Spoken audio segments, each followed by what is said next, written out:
Welcome to Motorcycles and Misfits. Tra-la-la. Coming to you from the Recycle Garage in drizzly Santa Cruz, California. Hey, everyone. This is Liza, and I have risen from the dead. Oh, wow. Word. You actually... Liza, are you Lazarus? Nah. Oh. No, I mean, sounds like a game show host. This is extraordinary. But you were indeed very, very ill last week and were unable to do the podcast. I was right on the other side of this wall. I could hear comings and goings and happenings. Right. But I was in a fetal position. Oh, sorry. And I mean, you still have residue from the sickness, don't you? Yeah, I'm still getting the spackle out of my lungs, but I'm on the road. So if you hear smacking, that's you sucking on a lozenge. Yes. Yeah, so many people at my work have been sick. It's good that I mostly work at home, but yeah. Yeah. I'm glad you're feeling better. Thank you. But once again, thank you to Emma and the crew for running the show. I heard you had a bit of a flusterous activity when Mikey 3 times showed up. Well, his timekeeping. Now, look, I love Mikey 3 times as my own brother, but his timekeeping is consistently appalling. He did bring the Furiosa. He did? I listened to that. That was very entertaining. Let's put it that way. Yes. Hearing this Tales from the Desert. Oh, poor Josh. His eye was all messed up, too. Oh, God. Poor guy. But I'm glad you guys were able to run the show. Yes. Thank you very much. And it was nice that Donovan was here to talk about my trip. Did you like my trip to Vietnam? Sounded like a really good time. But thanks to Holly and Jeremy for filling in for me. I messaged them. I was like, I'm sick. I can't do the show. Can you call in for me? And they came through. So appreciate that. And they were a lot of fun on the trip, too. We all got suits together. Yeah. Everybody showed up very dapper on the call. I know. It was fun. Well, let's get to who is here because some of the regulars aren't here. One of them is dealing with a shit show. Quite literally. Oh. But who is here? Explosive diarrhea, no less. Not his own. But that is not what we call Emma to her face. Only behind her back. No, that's my nickname behind my back. Exactly. Hey, Emma. Hello, darling. It's simply lovely to be here with you all. And you were still in your beautiful church clothes because we didn't really do anything in the garage today. No, we didn't. And I mean, I showed up late because I had a nice lunch anyway.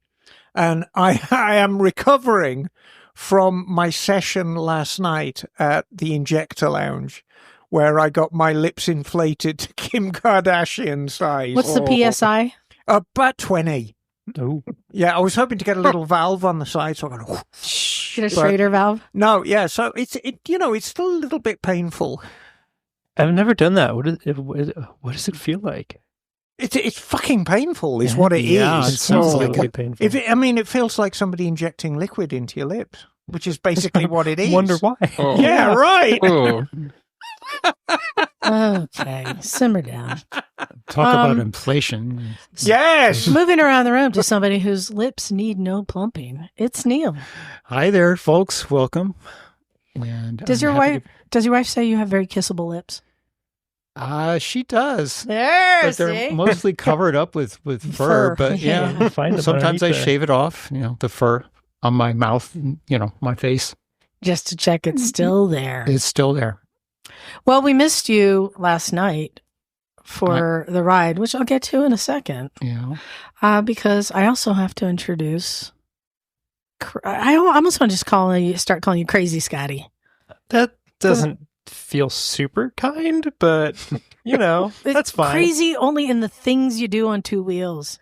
Anything off of a bike, totally calm and rational. I think adventure, Scotty. People have to dream. Yeah, there you go. Oh. People need to dream. Super adventure, Scotty. Oh, you're too kind. Yeah, there's some fun stuff happening soon. Yeah, we'll get to that. But thank you guys for showing up because Jim and John both called out with things they're doing. But fortunately, you guys showed up right in time. Like, hey, we're here. Thank God. I thought it was just going to be me and Emma and Bagel. It seems to be a pattern with me the last couple of times. I showed up and we all piled into the pilot. Yeah, I know. Show up when you need. Because in my experience, guys usually show up too early. Well, there's that. My word. Someone who's never early and never and late. always appropriate. And when he's blushing, look, Always he's on turned time. the color of a lobster. Who also has very kissable Our lips. favorite Ginger. It's Bagel. Yes, pleasantly plump, let's say. I have actually kissed Bagel on the top of his head. This is true. I should say I really enjoyed it as well. I should say we have very good fashion coordination between Scotty and Miss Emma today, and then myself and Bagel. Look, we got the Northwest shirt and the black T-shirt going on. Plaid is the word. Grungy coveralls. This Emma's pretty dialed up. She is. Well, I know, it was church and then lunch with an attorney. So, and I yes. So would you like to try and make an effort? Mm-hmm. Yes, tra-la-la. So I'm just painting the picture for the listeners at home. There you go. About the plumpness of his lips. Is that what you're There's saying? that. The plumpness of the top of Bagel's At head. least my ears don't stick out. I'm lucky for that, right? All right, we've really gotten off of subject. So, got a couple things to talk about. First off, We have many things to talk about. I wanted to say, come to our rally. You coming to our rally, Scotty? You bet. I'm so stoked. You coming to our rally? We'll see how my time flows. But yes, Yeah, because I know you're a busy guy. I do want to come. But, So, our rally is April 3rd through 6th at Hollister Hills. right. And actually, Donovan, who was here last week, Yes. I've asked him to create one of the street rides because he's Big Sur Motorcycle Adventures. He knows right. amazing roads around here. He grew up here. So, And I'll do one of the street rides as well. You can't. I can't? You No. may not. no, I mean, I've already got the route. We're doing the same old Henry Co. Yeah. And our friends at Gilroy Power Sports. Let me tell you something. This is really cool. They're our big sponsor, and they've offered that anyone in the rally, and I think I'm going to take groups over there, come by, and they will have someone from their service department come out and do a tech check on your bike and put any fluids or tighten anything or do anything you need. That's pretty rad. Yeah. Nice. Yeah, they have an amazing service department over there. And so he's like, yeah, bring people by. He said, if we come by for lunch, he'll get some pizzas. Oh, I like While he has the techs go over everyone's bikes. Yeah. We No eat, look incentive. at bikes, and have our bikes checked over. Win. I know, right? It's such a rad shop too. They have everything. Oh, yeah. Oh, yes, they do. Gilroy Power Sports, we like them. So I'm going to do that on one of the days, and then Right. Donovan's going to do another ride. But, my ride always ends with pie. Right. Winning. Gizdage, tra-la-la. Liz did. And I agreed to this 2 hours ago, but I'm happy to do this. I am going to do a TED talk on tires. So I am Nice. going to tell you everything you need to know about tires, from sizes to ratings to compounds, Secret codes. Now, secret codes. I'm going to be honest here, Emma. I don't know if do you know the answers to all the things? I know you know a lot about tires, but like not having like that dirt experience and knowing how the different tire treads act in the dirt. Do you think? Oh, yeah. No, you're pretty confident in that. No, yeah, I know. And we're going to get into compounds. We're going to get into tread Okay. patterns. We're going to get into Right. the pressures you should run, whether you should run a mousse or not. Should you run mousse in your tires? Because here's the thing, and this is I why. like strawberry. It's the salmon mousse. Yes. Here's why. It's oftentimes people say like, "Oh, yeah, your 690 Bagel Enduro, gets it. you should put the Moto Z's or the whatever. People have a tire they really like." And I'm like, "But why? What's the difference? What is the difference between this and that? Right. How am I really going to see And- that? And we need, What does that mean?" And we need to actually cut through a great deal of bullshit, because if there are two subjects where if you ask 100 people, you will get 100 different answers. And people are rabid about their responses, and that is oil and tires. Yeah. Everybody Yeah. has an opinion about oil. Everybody has an opinion about tires. I've been in the business long enough that I know what works. And what works for me is that I will chuck a set of hoops on somebody's bike and have it not come back because they say they're terrible.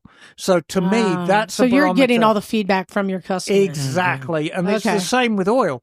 And really, I have distilled both of them down to a handful now. There's only 2 types of oil I supply at the shop, and probably 5 or 6 different types of tire, because they work. This is the stuff I know that works. I know some of it, when people are very specific on certain bikes, it's because of the size combinations available. Not every brand will have those sizes needed. Like if you had 2 small front wheels. Yeah, exactly. But it's something I've always like really wanted to know about, like, because people say like their tread patterns or even their knob patterns make a difference. And Jim will tell you like, oh yeah, now when I'm riding in the sand, I need to use this brand. Yeah, that was where I was going with it, is that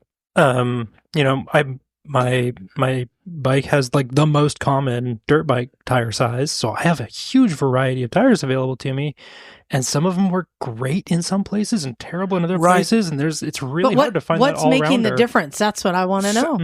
Is it the compound or the something else? It depends the knob whether pattern or the tread pattern, or and like if you're riding rocks versus riding sand versus And this is slick, why whenever anybody muddy comes stuff. into my shop and says, I would like some tires for my bike, the question is, what sort of riding do you do? Even on the street, are you an aggressive rider? Are you a touring rider? Are you a commuter? Are you an all-weather rider? And you form this picture of not just the bike, but the rider, and then you zero in on the correct tires. But, Scotty, I'm glad you brought up Liza's bike, because this is a great example of how you sometimes need to think outside the box. For clarity's sake, I brought up specifically Liza's Nikon. And that's what we're talking about right now. Yeah. Because the Nikon has 2 front wheels. We both know this. And we also know they're 15-inch. So your choice of tires is incredibly small if you don't think outside the box.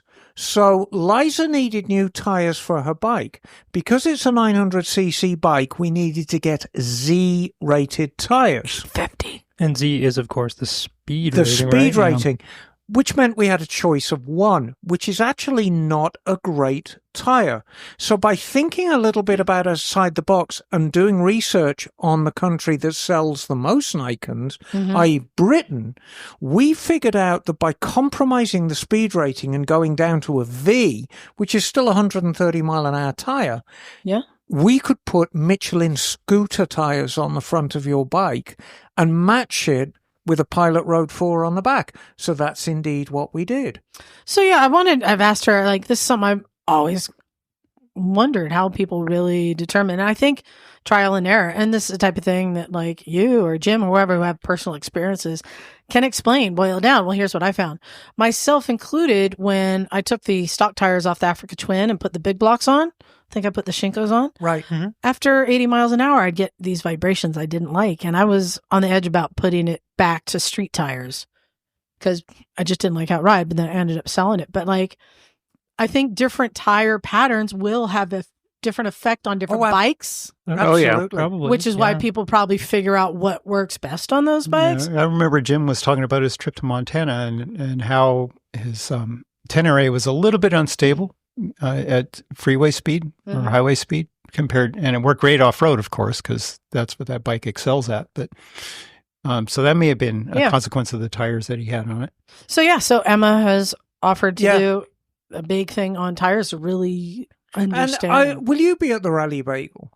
Oh, yes, I'll be there. Because, bitchin'. I would like to include scooters in that, because when you're dealing with very small diameter wheels, 12-inch, 10-inch, or indeed 8-inch, the situation becomes far more critical.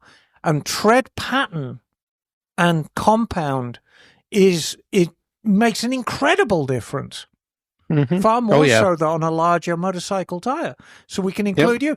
Anybody who's attended one of my TED Talks at the rallies knows that it's a bit of a free-for-all, and I do invite audience participation.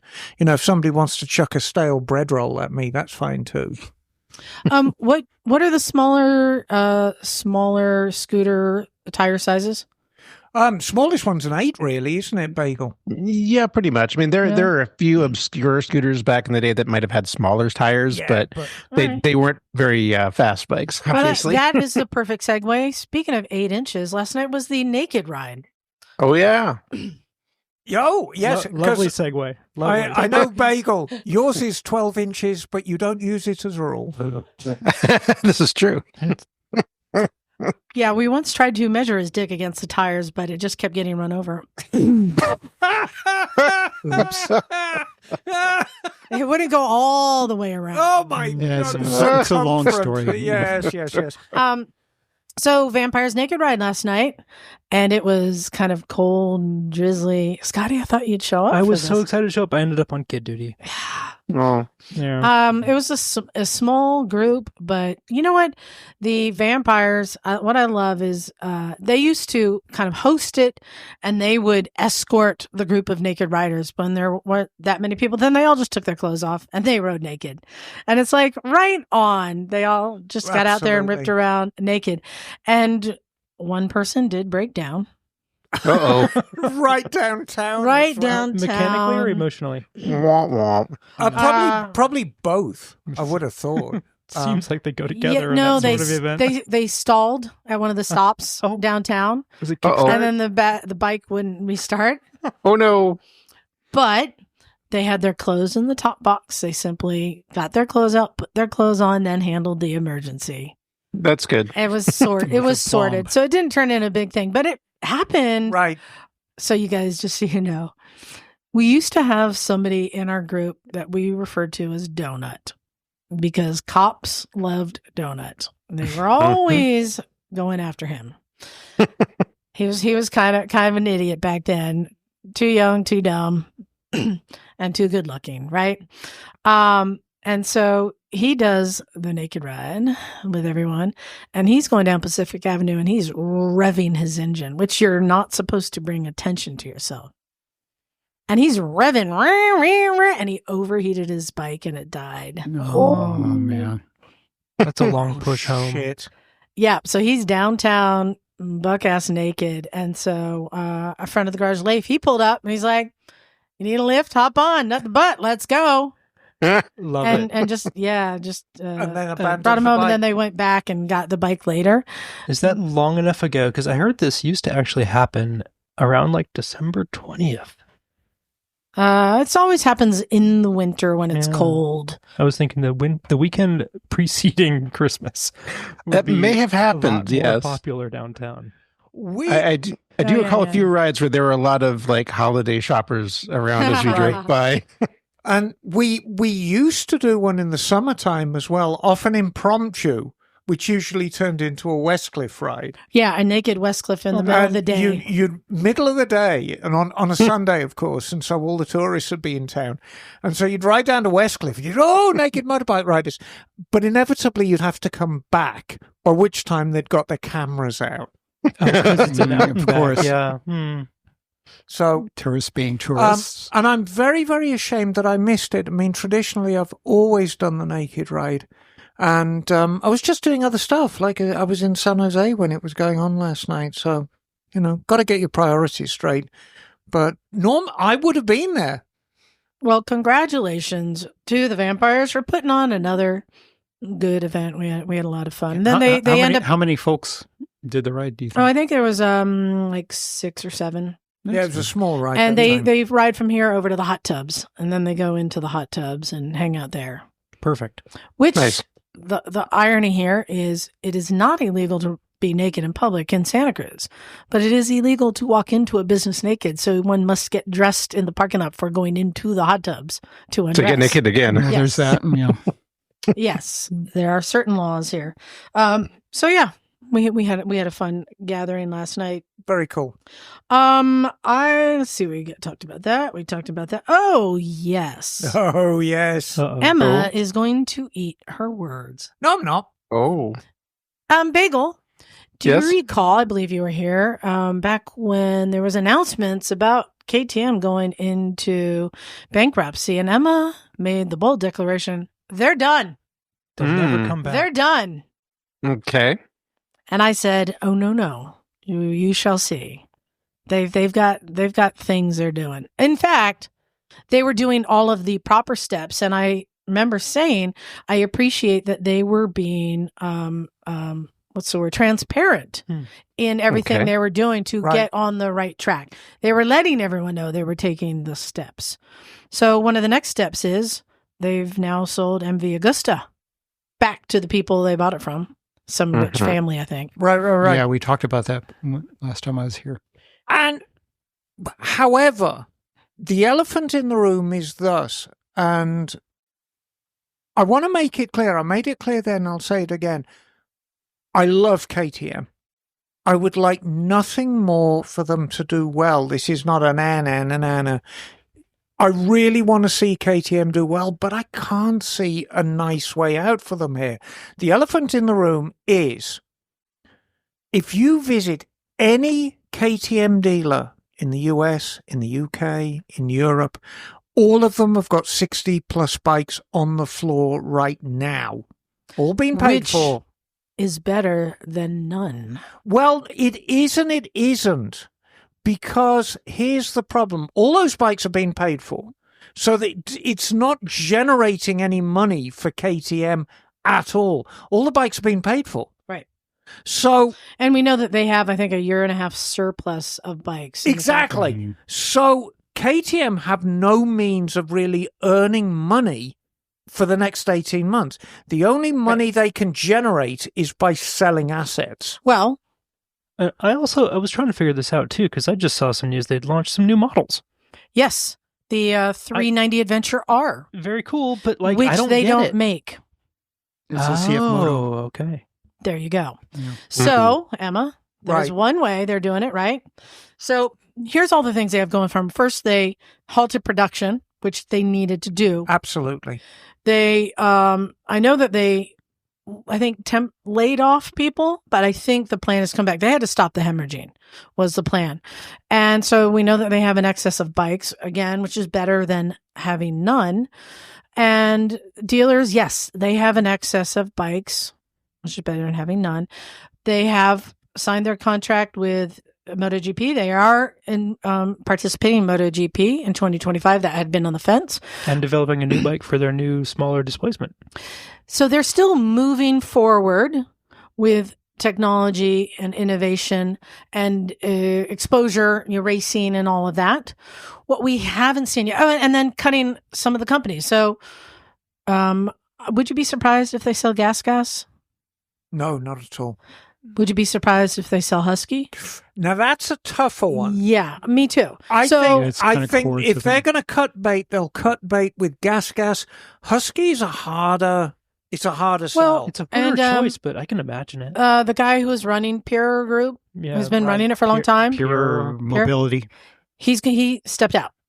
Right. His name is Pure, right? Yeah. He's stepped out. He's now the co-CEO, I saw. So they're making all of the strides to lock everything down, to grow where they need to grow, to stop growing where they need to stop growing.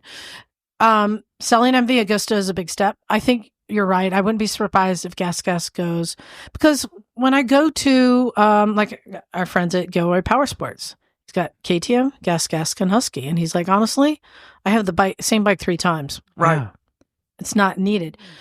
Gas has had a name especially in trials and in other worlds. It's always been around a long time. And has also just introduced a new bike. Yeah, I just read a Comparo and Dirt Bike Mag about the difference between the 3 different 500s, the Husky, the KTM, and the Gas.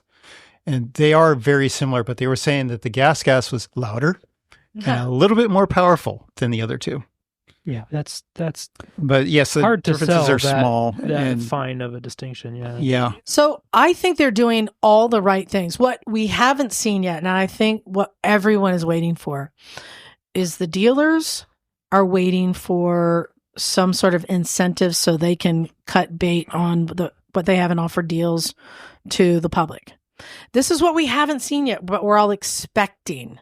Why aren't we seeing deals to the public yet? Well, I presume they need to know that there's more coming someday soon. And on top of that, they need to know that there will be some backup for the bikes they're selling. From a consumer standpoint, I wouldn't buy a KTM right now, because if the company is on the brink, theoretically I could buy a bike, grenade the engine under warranty, and there's no engine for me. Well, CF Moto. I know, depending upon the model. I know. But this is, I think, is the next step. And because they've had to make all these other steps, and again, I really appreciate how transparent they're being. Well, there's a reason for that. They need to be. They have to be. Well, number one, they have to be. But number two, and again, this is an absolute must for them. They're going to have to find an investor. They can't carry on without a major... CF Moto is actually... without a major investor. And that might They're playing hardball with them right now, but they've got some potential. Here's the other thing.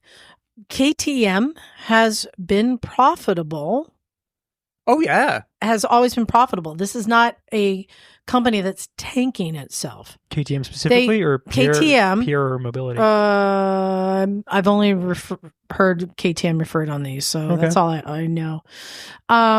It was mismanaged, but has always sold bikes. It always has the potential to sell. So it's not like they're digging themselves out of a hole from not having sales. And so I think that they're doing all the things, but the big question is, when will we see deals to the public? I think that if I was a dealer, I'd have to wait until I knew there was something coming in to replace it. I think, but they're paying flooring on all those bikes. I think, what do you think of this, Emma? If they have new bikes that they're offering at a deep discount, then the dealerships have to dump their old stock because now they've paid more for it.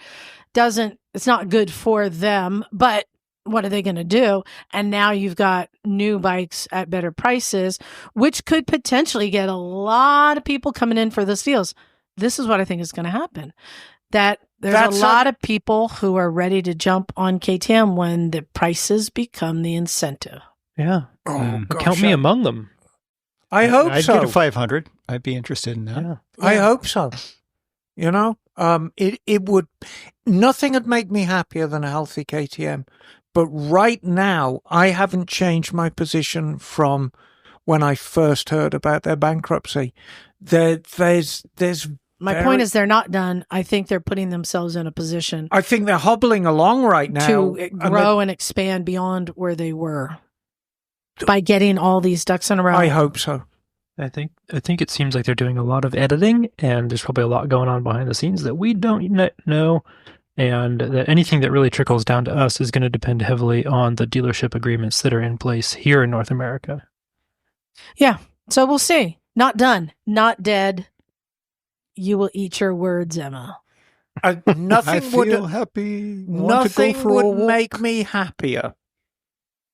Nothing would make me happier than a healthy KTM. So we've talked about KTM and their potential future, which I think looks good, but there's another forecast on the used bike market. Oh, is there? Yeah, yes. I need to pull this up because I already. And I'm going to say, our friends at Cleveland Moto, hey Phil, he sent me a message. Actually, let me write. Fucking bunch of tossers. His actual, he had a decree. You know, I love a good decree. A declaration of depends. Yeah. All right. Hold on. Some of you may die. It's a sacrifice I'm willing to make. Okay. Phil said, okay. Nope. That's not how he sent it. It must have come through here. But yeah, the used bike market's I always kind of wonder like what's going on, because I just buy stuff when I think it's cool and I sell it when I'm kind of done with it. And so here's what he says. Hang on to my bikes for Phil long, says so. He's calling it the ridiculous overpricing of small motorcycles is officially over. I agree. And the recession has officially taken hold. I agree with that as well. And this is all being based upon the Mecum auction.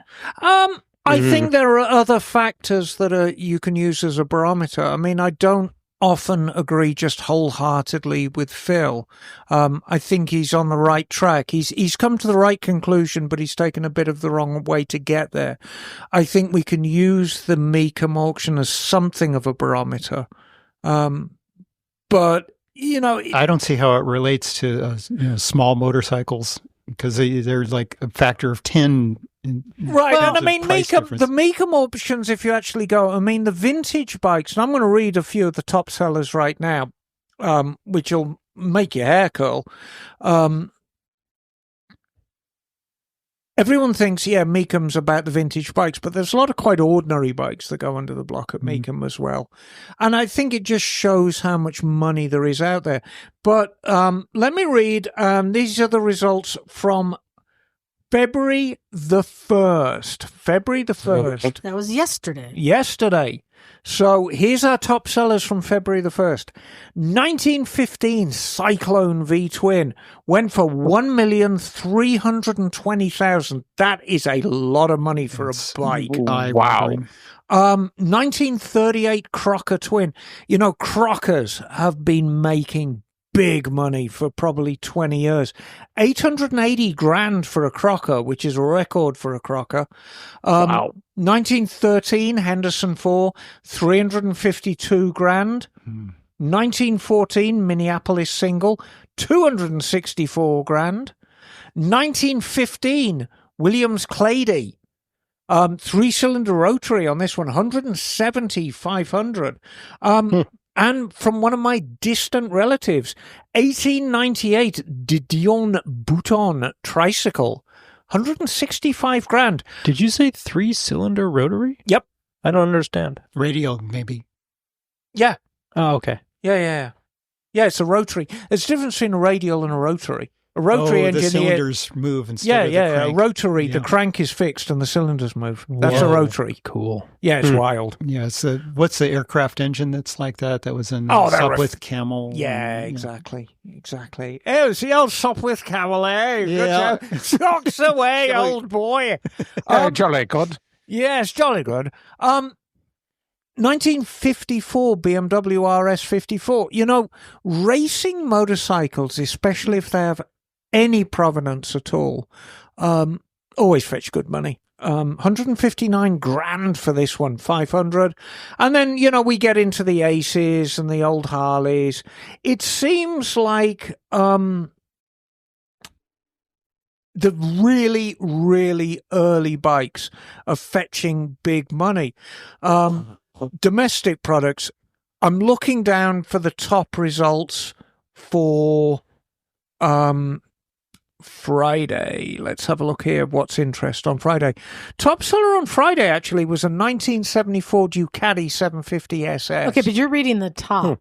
Yeah, well, we're gonna get there. Somebody sent me a link. Emma, I already told you the amount. If I hadn't told you the amount, what value would you put at a Cherry Honda PC800 right now? Yeah, is it? What didn't you value yours around $5,000? That's what It's 2,800 it sold for.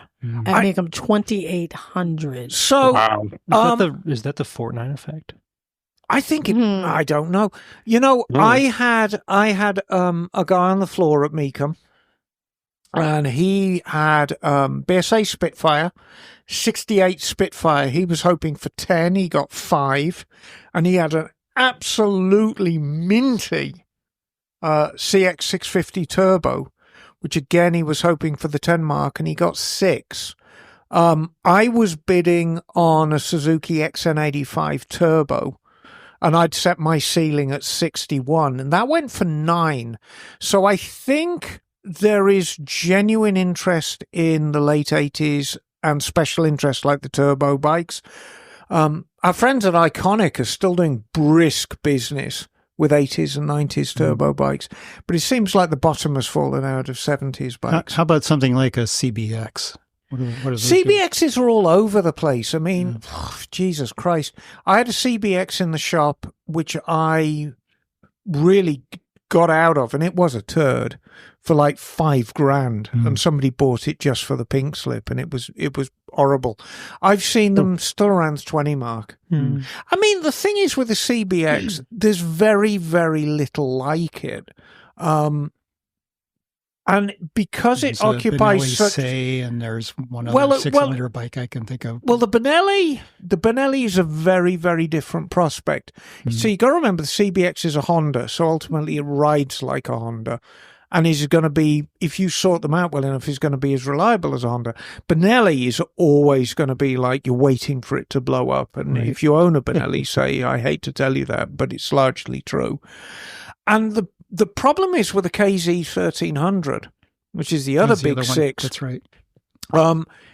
It doesn't quite have the charm of the Honda, largely because it's a far more modern bike. It's liquid cooled for a start. It's shaft drive. It's far more of a touring machine. It's not quite such the visceral impact that the CBX has. In a lot of ways, it's a far better bike. Right, being liquid cooled to be... Right, and so on and so forth. And, it became fuel injected as time went on.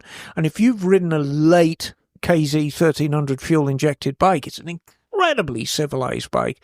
There's very few things on the road that can touch it for smoothness even now. And the CBX never made that jump. But they sounded wonderful. Right. I remember hearing one brand new back in 79. A friend of ours bought one, and it's like, yeah, no, they sound great. Let's go back to the PC800, because another way to gauge prices is to look up the used market. Emma, I found a bunch of PC800s on Facebook Marketplace. Here's the first one with 100,000 miles on it and 98 for $1,200. Yeah, and I mean, that's all the money for a 100,000 mile bike. Here's another one for $1,500. PC800. Yep. They're just... Ooh, black. Yeah, black. Limited edition black. Here's one with 53,000 miles. It Okay. looks very, very similar condition to the one that they had at the auction, and that one is $2,700. So if one went at Mecum for 28, they're asking 27. This seems like it's fallen in half, the market. Right. I think so. I think there's plenty of used bikes out there. I think there's more people buying new bikes. What are bikes you guys use to test the market to see where the market's at? SV650. Look it up right now. See what they're going. I'm going to check KLR. the GB500.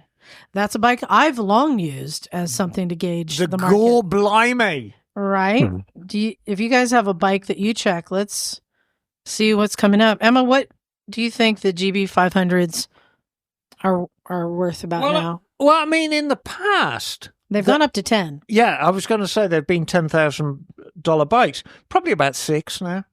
I would have thought. Here's one in Covino for a minty for one. $5,000. Is it minty? How wide of a range are we searching? Actually, look, it looks pretty nice. Oh, there you go. Yeah, looks in very good condition. $5,000. A lot of SV650s out there for... Yeah, I mean, they really haven't changed. There's a lot of them out there for around... do you have an SV650? No, not anymore. Because I have a rim and a subframe and a rear swing arm and a shock I'm about to take to the dump because nobody's wanted it for... Like, I've been asking like for $20, $40 for these things on like eBay. Nobody's looking for them. So I'm going to take them to the dump. I mean... Yeah, I guess they're recyclable. Which I'm surprised. I mean, SV650s. They're everywhere. They're everywhere. People are always fixing them up. Nobody wants these parts at all. So a good barometer I've always used are GT750 Suzuki's. Funnily enough, I mean, the drum brake one is the one to have in terms of cost. It's not the easiest one to ride, very much like the CB750. The later bikes ride far better than the earlier bikes, but are less valuable. But GT750s, they actually sold a very, very nice, although certainly not immaculate, first-year model at Mecum, which was $10,000, which I think is far more than it should have gone. But they're all about the 68, 69 mark, which is definitely softening. So I'm looking at H2s. Speaking of 750s, so here's one for $2,389, which must be an absolute beater. The rest of them are between $11,000 and $13,000 for 74, 73, 72, something like that. There's a lot of SV650s out there for around the $5,000 Well, mark. so basically what's happening, and we're just talking about like KTM and the dealers, right? They've got a lot of stock, and now the used bike market is kind of crashing. Prices are coming down. This is good for us as buyers, not as sellers. But I mean, yeah, but all of us are both of those things. I know. Bagel, what's happening in the scooter market? Are you seeing Vespa values changing at all? Yeah, I mean, I haven't been looking a whole lot lately, but just on the whim, I did a search on Marketplace the other day to see what was out there, and there was a GTS 300, I think a 2012, that was going for like $2,500, and complete running condition. So that's fairly low price for those. So the concern here. Yeah. Is that especially what happens, Emma, when the used bike market kind of crashes, goes down, people are more likely to buy used bikes, not new bikes, yeah. Which is really going to hurt the dealers who are already being screwed over as the middleman. They're being squeezed from both ends, from the public who wants more deals and from the vendors who are trying to squeeze them out of every cent. Just talking with Greg at Gilroy, he's like, yeah, they keep raising the quantities you have to buy each year, even if you haven't sold. And it's not just bike companies. It might even be like Climb, or I think he got rid of Climb gear because they just keep raising the bar of how much inventory he needs to buy every year. Even if he hasn't sold the last year's inventory, he needs to buy another $75,000 this year, something like that. Yeah, that's what I was mentioning earlier about the way those dealer agreements are structured. Is they are wildly inconsistent from one year to the next in some cases, but definitely between brands. And dealers don't have the kind of leverage that like a big box store or retailer has in terms of making them do the stocking. Yeah, because most dealers are one shop. And we really don't know where our country is going financially, as in a recession, a depression. I don't know. Especially with all these tariffs. I mean, we haven't even talked about. It's just. Are these going to affect the bikes? I mean, not most of what we're riding are European and Japanese. Yeah, but CF Moto. That's Chinese. Yeah, I mean, I mean, I don't even know. Like, Harley Davidson, who buys parts from all over. We really don't know how this is going to be affecting our dealers. And the dealers are really the heart of our community. And in the last, Emma, 10, 20 years, there's only about, I think, 25% of what there used to be here, at least where we live. Yeah, we also don't really have to have a crystal ball or some special insight to kind of know that uncertainty is bad for dealers. Yeah. Well, but if there's any kind of uncertainty, people tend to hold off making that big purchase. And, it's in previous years being part of that dealership thing, you coveted government employees because government employees had a regular paycheck. It wasn't, necessarily as high as in the private sector, but it's very, very regular. And that was the heart and soul of your business because they'd come in, they absolutely counted on that paycheck and they'd buy the bikes. Well, right now that's looking a little bit shaky. So I think very shaky. Yeah. I think the dealers right now are going to be suffering a little bit. So support them where you can. But no, I agree with you. Certainly in California, I look around now. I mean, I'm in Monterey, aside from Bill's, which is the Harley shop. I'm it. All right. Which is ridiculous. I mean, that's basically where it's distilled down to. This tiny little 800 square foot independent shop is it. I'm going to make a financial prediction and recommendation to our listeners. Do it. Are you ready to get in bed with me on this one? I'm going to say, sell your shit now. If you have any extra bikes that you're just not completely married to, dump them. Get rid of them now. Pocket the money and wait for the deals. Yeah. This is sell high, buy low. This is basically what I'm saying. And right? That absolutely makes sense for those bikes that we think of as like a commodity. Mm-hmm. But there are also those bikes that were like, oh no, I'm attached to this one. This one means something. It's an emotional thing. And this may not apply as much, but for bikes that are in that commodity space. We're like, yeah, this is my commuter and it's cool and I like it, but yeah, If you're on the time fence to let it go. on anything. Neil, how many bikes do you have? Just the one. What's wrong with you? You're so smart. Garage space, time, money, all three. Homeowner. Mhm. Yeah. Yeah, you own a home. You know, that's the majority where your money Which I goes. bought in 2.5 years ago. So I have like an eye-watering mortgage. Yeah. Mm. What would be your, if you added a second bike? Husky 501. Good choice. And then what number bike would it be that you finally got a scooter? 10.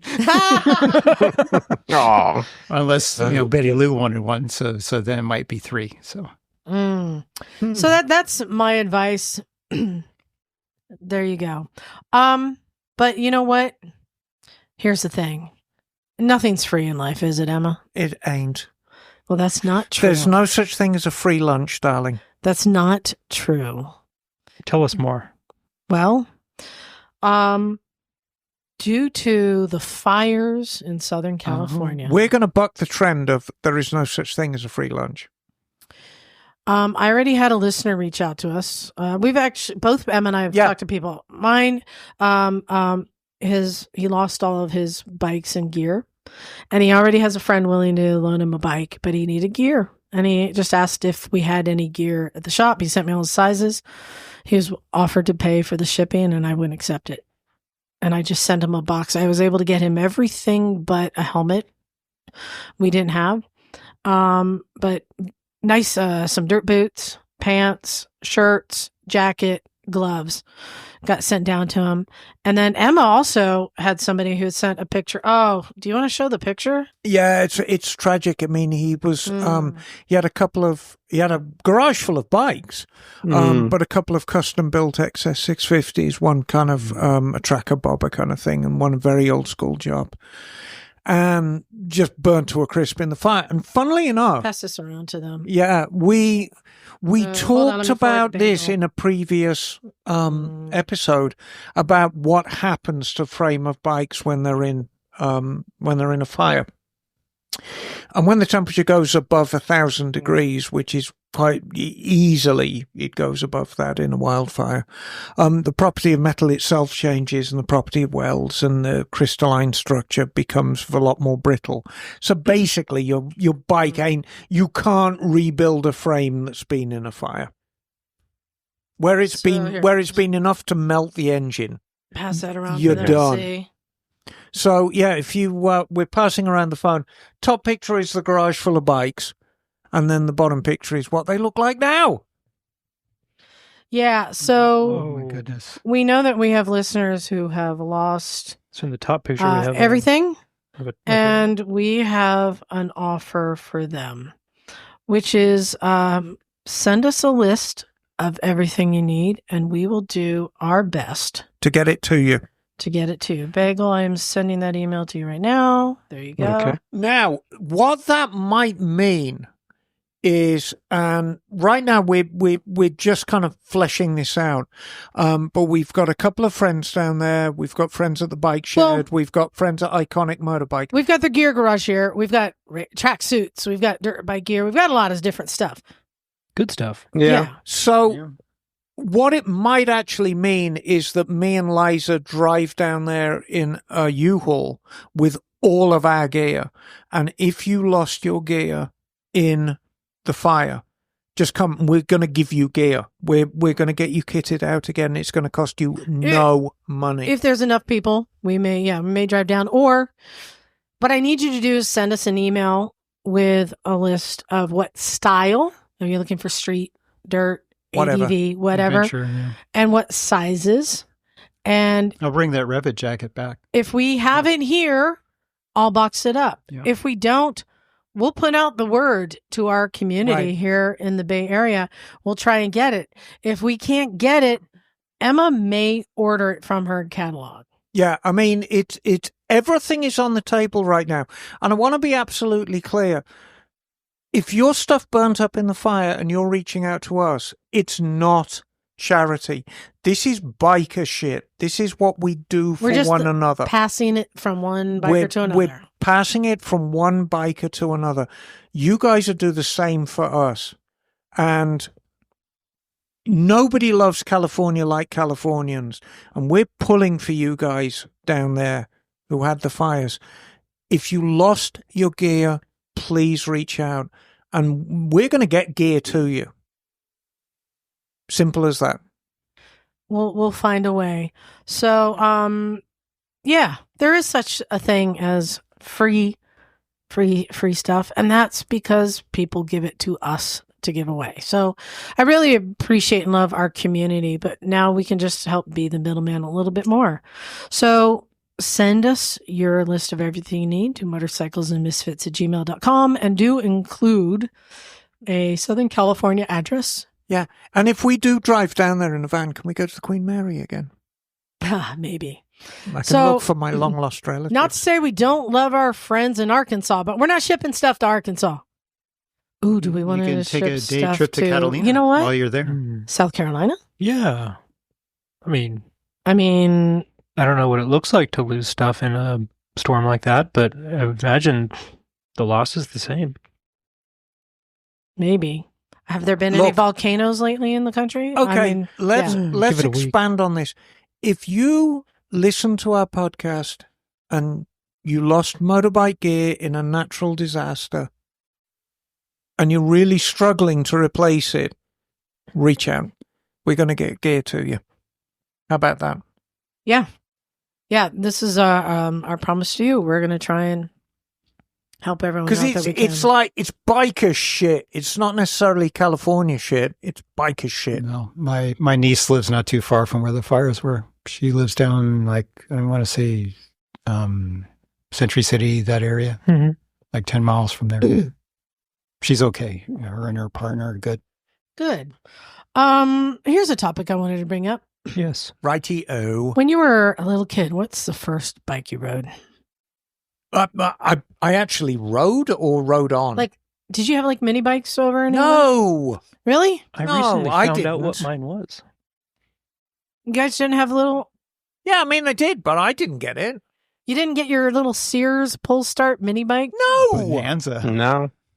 There were many bikes at summer camp, I think, that I rode as the first powered bike I ever did. Oh, cool. First thing ever was an ATC 70. Yeah. I did put playing cards in the spokes of my bicycle, though.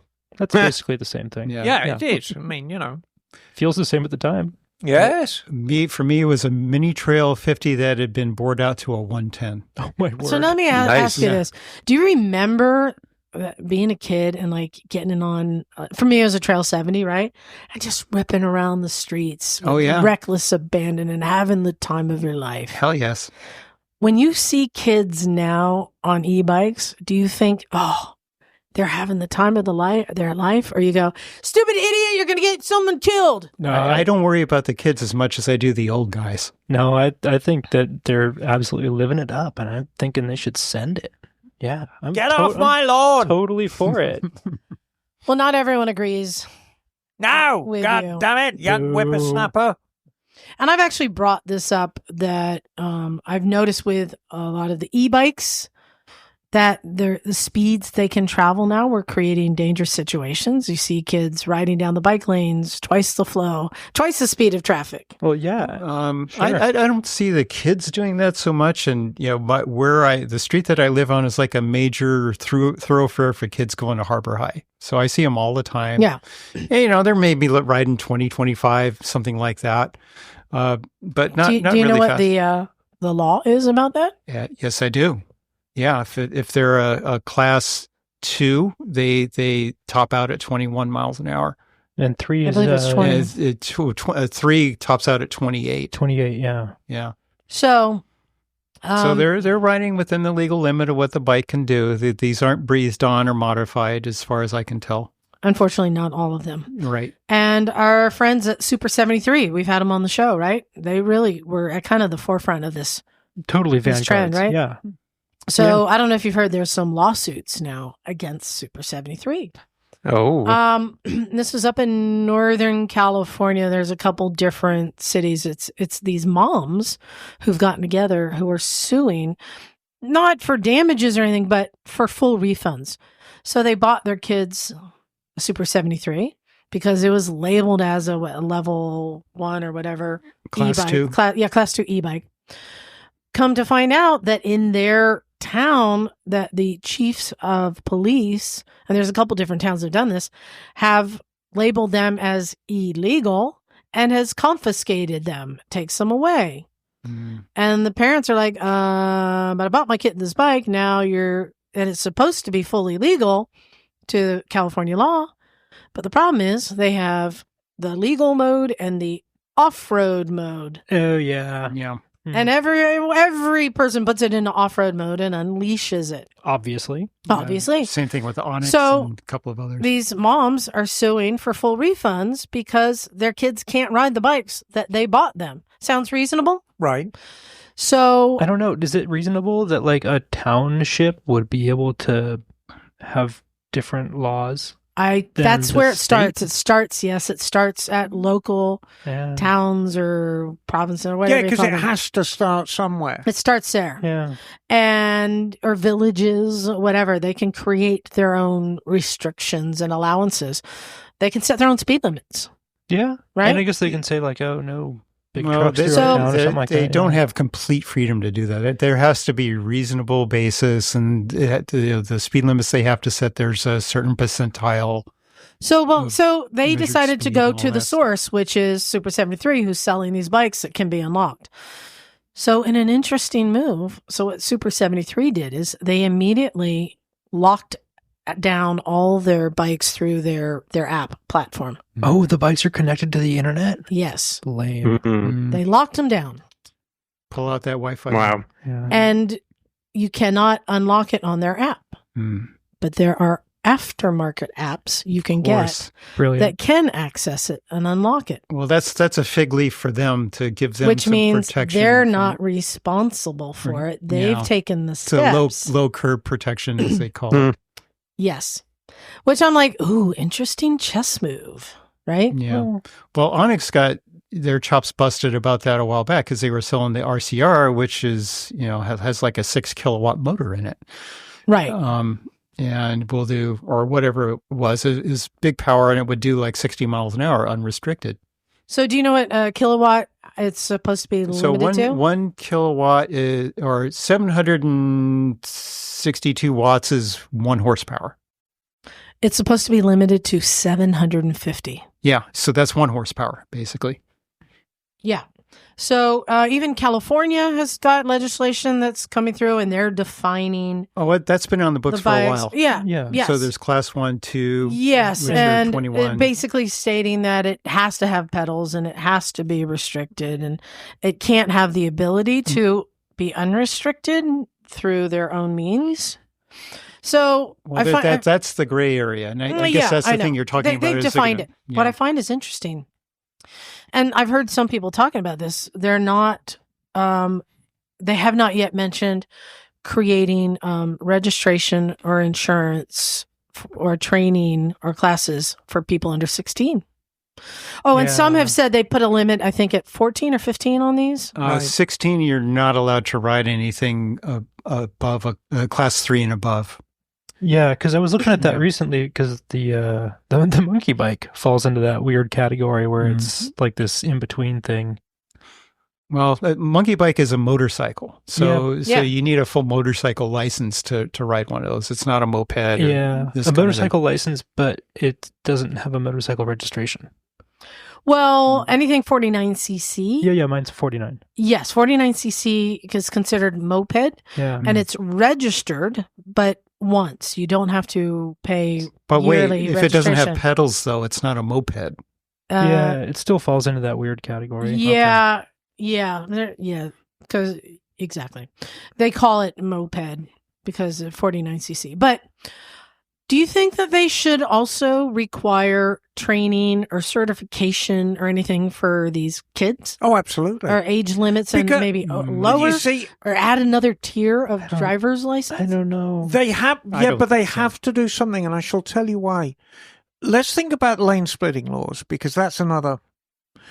In California, if you remember, things were very, very vague. There was no law defining lane splitting. Right. And there was a guideline. It was a guideline. It was all gas and gaiters, but people were actually abusing it. And the trouble is, if people abuse it, then that gives people ammunition for statistics to outlaw it completely. So what happened was California Highway Patrol came up with some absolute solid parameters of this is what you do for lane splitting. You set it in stone, you make it as a law. And it's worked extremely well since then. Because the thing is, if you have ambiguity in a law, that's all well and good, but it's open to interpretation. And there will always be people who want to push the envelope and do unsafe things. And unfortunately, the people who do unsafe things will be the ones who are mowing down some, legislator's little old mum, or worse still, their child. Yeah, but we're talking about things that are really quite a lot closer to bicycles than most of us think of as a motorcycle. But here's the thing, too, and this is why I think it's relevant. These are the gateway. Yeah. To motorcycles. Yeah, so we need to make sure that people are able to ride them and able to ride them responsibly so that they can make that jump to motorcycles and have critical thinking skills when it comes to operating two-wheel bikes when they make that. Because you might be able to skate on a 15, 20-mile-an-hour e-bike. When you make that jump to a motorcycle, you better have your wits about you. Yeah. Full on. Momentum is mv squared. It's a v squared term to get you. So in Vietnam, when we stopped at the school and played volleyball, I don't know if you talked about that. I was surprised at the amount of scooters that were parked on the playground that like all these kids came out that were probably like 8 to 14, I want to say, hopping on these scooters and taking off from there. Like, little electric scooters.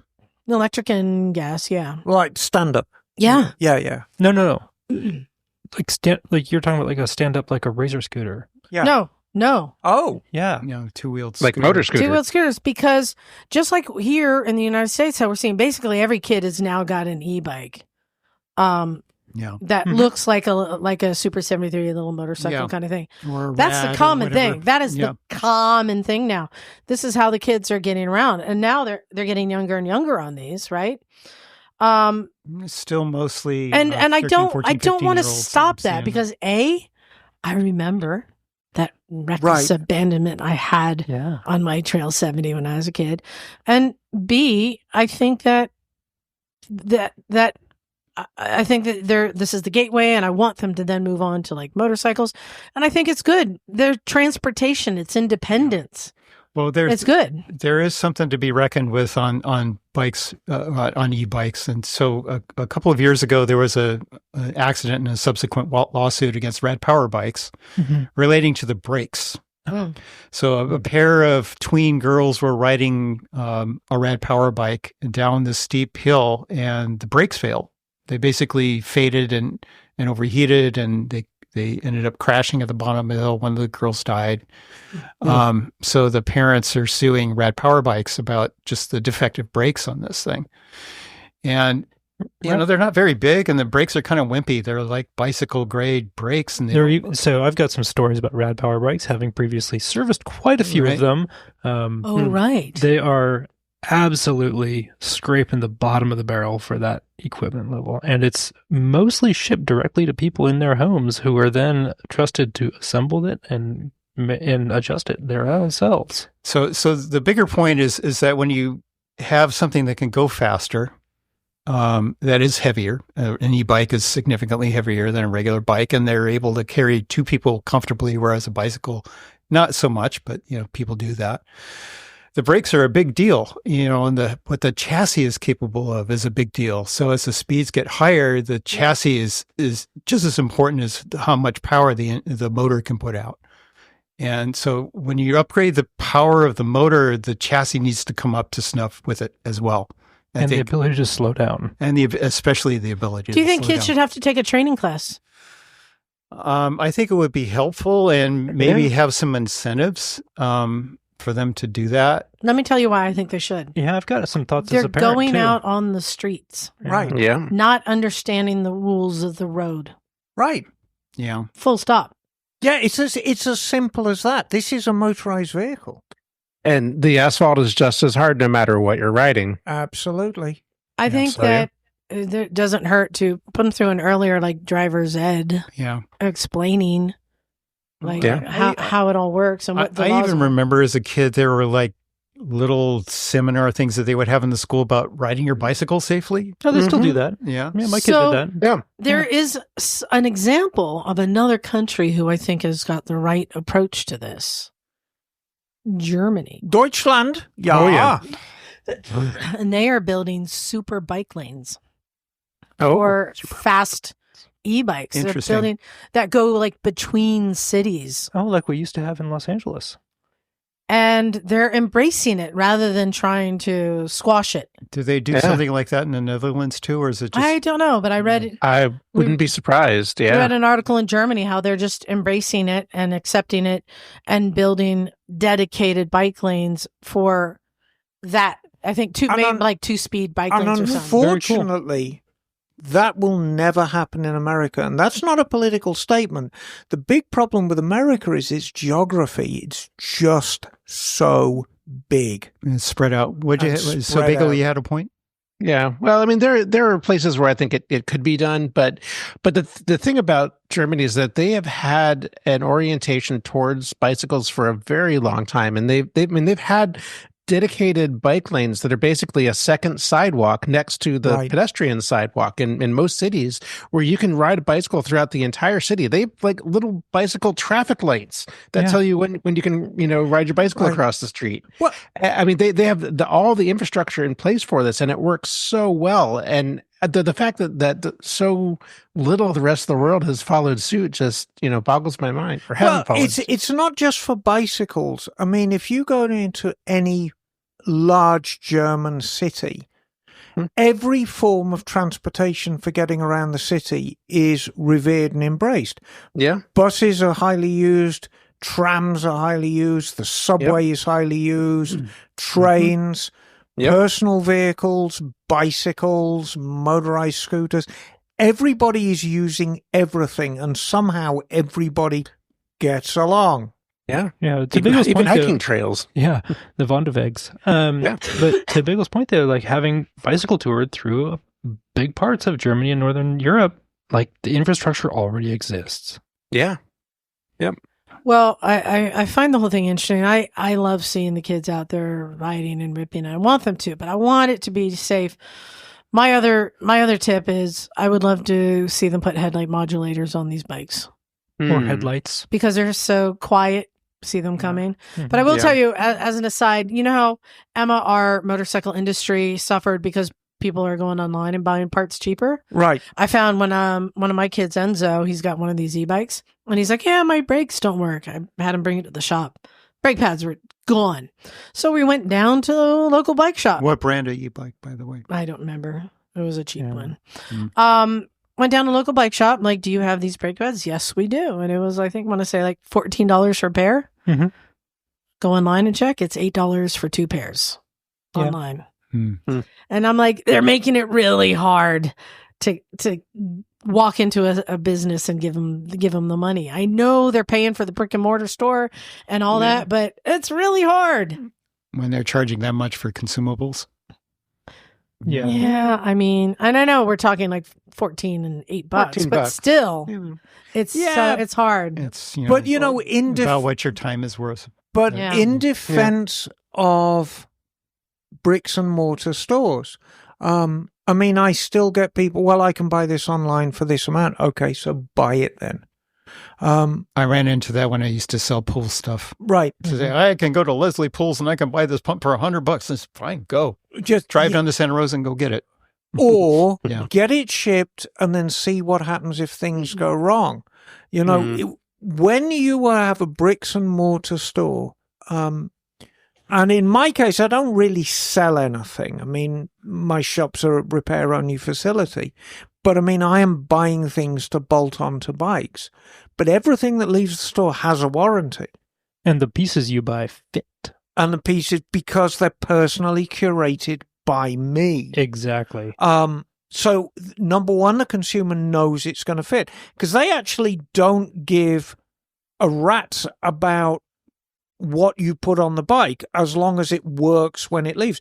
The ultimate goal is you bring a broken bike in and it leaves a repaired bike.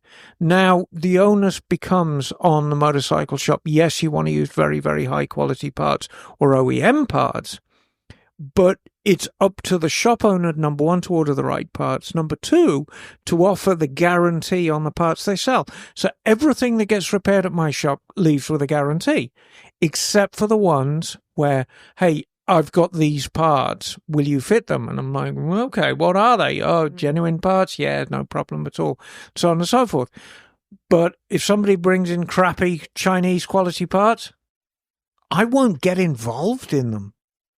So it's a very, very fine line because I know a lot of people haven't got the bread to buy very, very high quality or OEM stuff. So you have to walk that line and say, okay, I know you can't afford the decent quality parts, so let's work with what you've got, but it's going to be really hard to put a warranty on it. Yeah. Mm-hmm. So I guess, coming into this, partly that, but thinking about the standards for motor vehicles and what applies and what makes a safe thing to ride, I think a 5 kilowatt, 6 kilowatt e-bike with bicycle components is inherently unsafe. Yeah.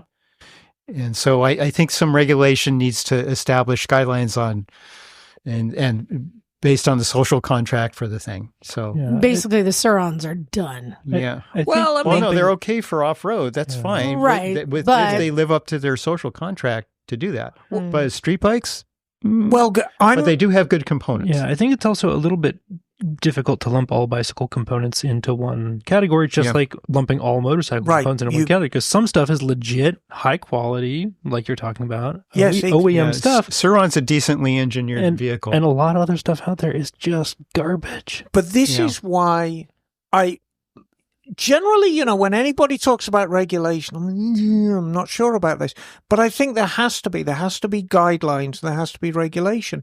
My own experience of Surons, I work very closely with a local car dealer, and he's just a little independent used car dealer, and occasionally he'll take motorbikes as trade-ins, and I'll either sell it for him or I'll get it up to a certain standard and he'll put it on his lot and he'll sell it. So we work very well together.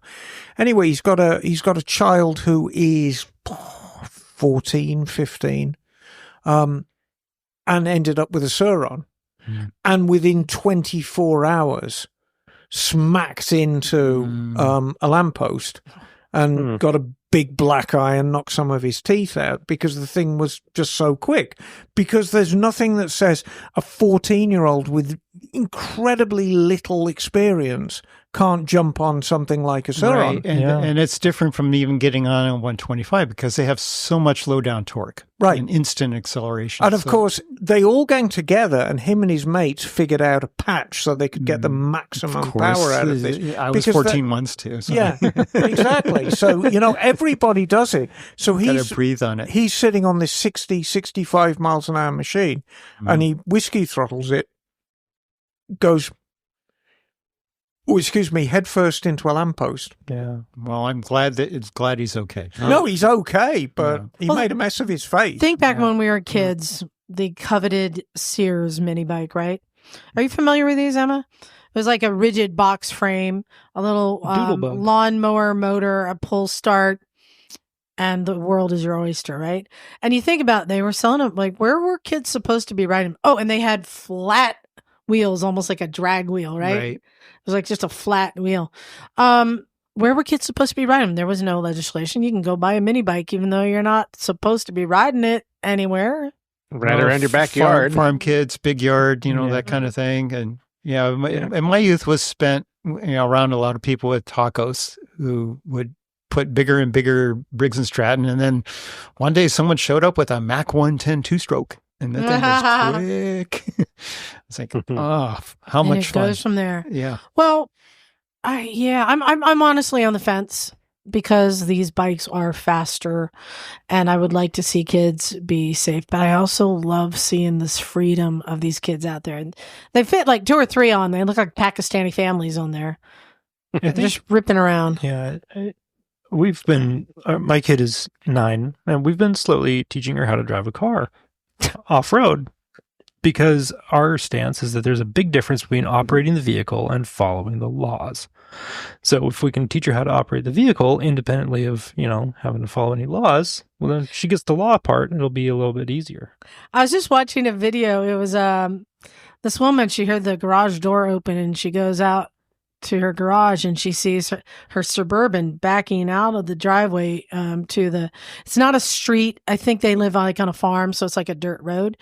And she's like, her kid, and says like, my kid is 8 years old. Hunter, what are you doing? I'm backing the car out for you. Who taught you how to do that? Daddy. Yeah. There you go. Can I go drive on the road? No. And the kid starts to take off. She's like, wait for me. You're not going anywhere without me. Okay. Oh, God. And it's just his little head just peering out through the spokes I'm like, in the that wheel. Kid is living life. I hate to suppress it, but I don't know. Anyway. Yeah, but I mean, it's they're coming down. So just letting you know, if you have kids on e-bikes, learn about the laws where you are, because they're going to be coming down on them. But legislation and laws appertaining is not necessarily the end. It just means people are going to have to start making responsible decisions about it. Yeah, spend time with your kids. Yeah. You know what? What's bad about that? Go play in the instead of buying them an e-bike, buy them a 2-stroke. There you go. Problem solved. In fact, I know. Do we care that Kawasaki has hinted at a new 2-stroke? Of course we care. Yeah, that's very cool. Why do we care? Why do you care, Emma? Oh, God. I mean, if you've never ridden a 2-stroke, they're like nothing on earth.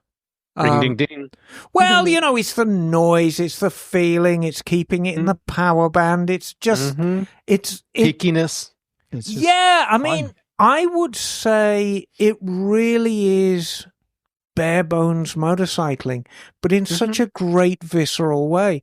I mean, I know that we will never, mind you, I say that. Well, I mean, with the reversal of EPA regulations, we will never get to ride a 2-stroke on the street again. Maybe that we will. I mean, well, let me ask you. Other than the DIY Whizzer conversion, the Chinese motors on those. Or old stuff. Has everyone here ridden a 2-stroke? Yes. Yeah. Yes. Okay.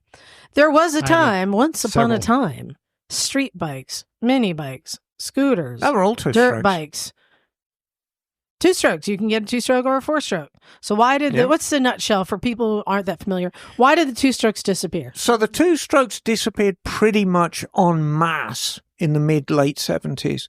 And it was just environmental concerns. It was cost concerns with the cost of gas, because fuel consumption is gruesome on a 2-stroke, especially if you give it the beans, as one really should on a 2-stroke, because it is definitely a bike that responds well to having beans given. So, and real quick, again, for people who aren't that familiar, what makes a 2-stroke different? Why is it so cool? So what makes a 2-stroke different is, instead of requiring 2 full turns of the crankshaft to make a power stroke, it only requires 1 complete crankshaft revolution to make a power stroke. Suck, bang, blow. Basically at the same time. Bottom dead center, you're pushing out the exhaust and pushing in the fresh fuel, which means all in one go. Basically twice the power, right? Right. Instead of suck, squeeze, bang, blow, it's like one blow. Yeah, it's just to give you an idea of a well-tuned, top-of-the-line 125 dirt bike, like a KTM or something like that. Guess how much horsepower they're making? 4-stroke, you mean? 2-stroke. Okay. 2-stroke. I don't know. 80. That's optimistic. 38 horsepower. So around. Yeah. Versus like half that. But they're so much lighter too. Now. Yeah. Like a 220-ish pound bike. So here's the thing. They never really went away. they just kind of went underground a bit. And some very, very clever people have been working on two-stroke technology, including fuel injection, oil injection, different composite materials for inside the engine, different composite materials for the exhaust system. Because remember, you get a second burn of wasted oil in the exhaust pipe itself, which is why traditionally two-strokes tend to smoke like buggery when they're cold.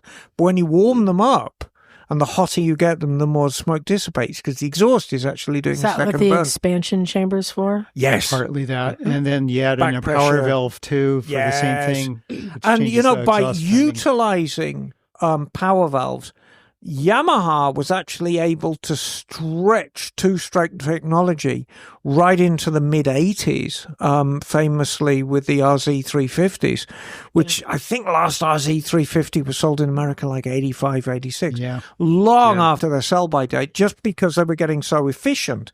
Now, here we are in 2020, from 2020 onwards, and a few select manufacturers have been doing dirt two-strokes. And they're getting really good now. They're fuel injected. They're a lot more efficient than they used to be.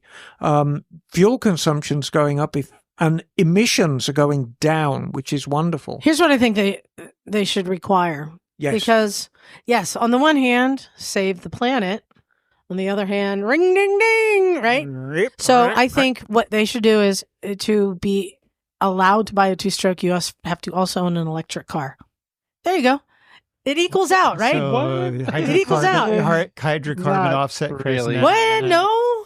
So the main pollution element that got two-strokes effectively banned for the street is just the amount of hydrocarbon they give off. Yeah. Which you can mitigate with a catalyst, and I know the late RZ350s had cats on them. But but then you're just mitigating it. I mean, from an environmental standpoint, they were disastrous. And so you still see two-stroke dirt bikes were still around, but I guess you can still buy them, and they are still around out there. But and also, were red sticker legal all year round? All year long, yeah. But also, out there. Scooters, 49cc scooters is where you can find a two-stroke. In some cases, yeah. So doesn't Vespa still make one? No, they do not. Everything that Vespa makes is now four-stroke. That 49 two-stroke is no longer around? Not anymore. How long did they make that till? Probably, I want to say, probably till about 2006, 2008, maybe. Yeah, that sounds about right. So pretty late. Yeah. They were the longest hanging on two-strokes that Vespa made. Even the Honda had a little 50cc two-stroke version of the scooters. Yeah.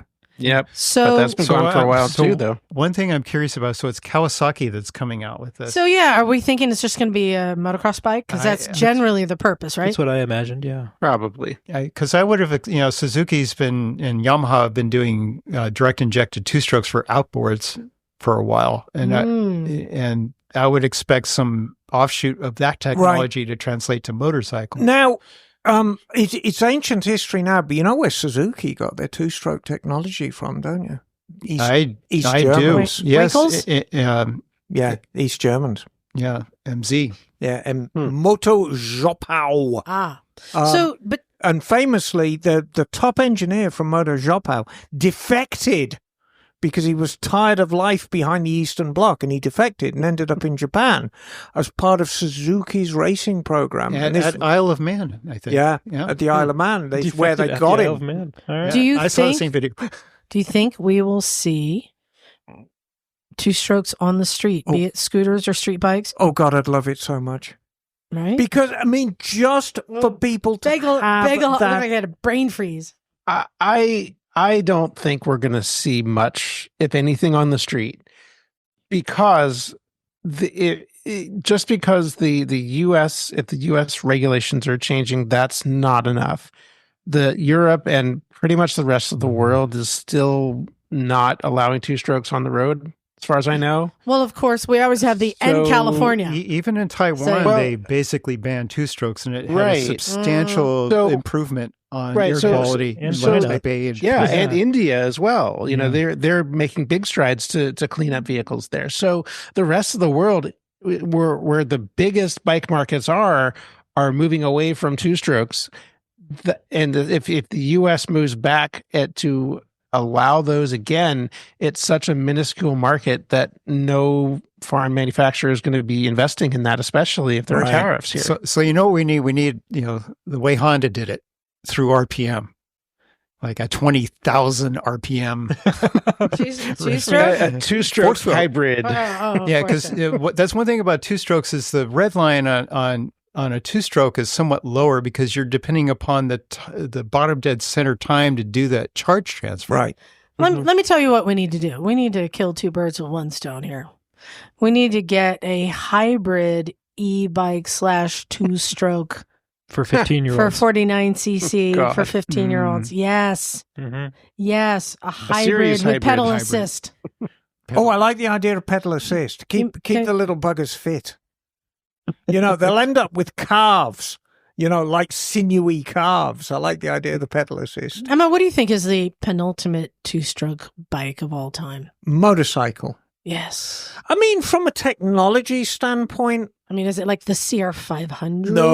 no. Maybe the Gamma? Yeah, I'd say the RG 500. Yeah. Simply because the RG 500, it's everything Suzuki knew about two strokes, and they knew a lot. And they made this just glorious road bike that was just batshit crazy. And Yamaha had the RD 500, but it wasn't as crazy as the Gamma. I'm going to So tell you, I that- think you're wrong. In Go. fact, you're going to be shocked at this answer. Shocked. Shocked. All right. I think the penultimate two-stroke motorcycle was not even a motorcycle. Was. A snow machine. Oh, God. Mm. The three. I know which one, the Polaris 3-cylinder. Was it like a 600cc two-stroke? Is that what they put into like 650, I Quadzilla? think. Yes. The Quadzilla was the Banshee was basically the RD The RZ 350 motor. So basically, Quadzilla was a 500cc single. Quadzilla and snowmobiles Yeah, but have been the penultimate two-stroke but machines. the and top- people take those motors and put them in a so the top of the heap though has to be either the KX 500 or the CR 500 because in full tune they were making north of 70 horsepower. Yeah, CR500. Yeah. It's like that's like- on the bucket list for sure. Yeah. Well, I mean, it Ultimate is But desert bike. the Widowmaker. But hang on. No, I remember pulling CR500s out of the crate. When I first came to the States, we used to do a lot of CR500s over at San Luis Obispo Motorsports. And I always used to get the service manager to start them because I didn't want any part of that nonsense. And he had this special boot that he used to start them. And he more than once, he really did himself an injury starting brand new CR500. The reason why I say the Gamma 500 is the ultimate is it's a 100 horsepower plus bike. It was nominally rated at 100 horsepower. In race trim, because basically Barry Sheen rode a version of an 150 plus. 150 plus. Yeah. But Oh my you're talking God. about 100 plus on the street. But it was so frigging civilized. A child could start it. It was kickstart only. And it was a nice bike to ride. I hate to burst anyone's bubble. CR500s It's a and handful. KX 500s Forearm and pump city. Mecos and Huskies Yeah. are not pleasant bikes to ride. Oh, but they're so great for climbing hills. It's like, and you're clearing that hill. You're just doing it. And they're also good for motorcycles. There's Yeah. that. Yeah. Well, it'll be interesting to see. And as you said, we do know that things are changing here in the U.S. and many restrictions may be getting torn down. As somebody who appreciates the clean air and who was recently in Hanoi while it was labeled as the most polluted How air was that? in the world. Worse than Athens? It was Mexico at the time. City? Yep. Hanoi Wow. was the worst. Hmm. And, we all got a bit of a cough and it was hazy and it made great sunsets, but you That's the way Taipei really used to be. appreciate Yeah. all the efforts that have gone into cleaning the air here. Yeah. But on the other hand, ring, ding, ding, ding, ding. So I'm like, I'm torn. I'm always reminded of a very dear friend of mine who was a pilot. He's long retired now, but he flew 747s, freighters. Never flew any passengers, but he flew these enormous 747s, which carried, I can't remember how many tens of thousands pounds of freight. And he said you could always tell when you were heading to LA from like 100, 150 nautical miles out, It's the brown. because you could see the brown bubble. Yeah. You could see the smog. And this was in the 70s. Yeah. And you just, you just head for the bubble. Even into the 80s, we had smog days at school. Oh, yeah. Oh, yeah. yeah. Oh, yeah. We had them here. Hey, Emma, Hello. what's the difference between a hippo and a zippo? I have no idea, darling. Well, a hippo's pretty heavy and a zippo's a little lighter. That's a good dad joke. That's guys big dad joke energy right there. I enjoyed that one. So, Emma. Liza, are you the kind of person that would go into Ace Hardware, grab a stud finder, turn it on themselves and go, found one? No, I'd go grab the ball cock.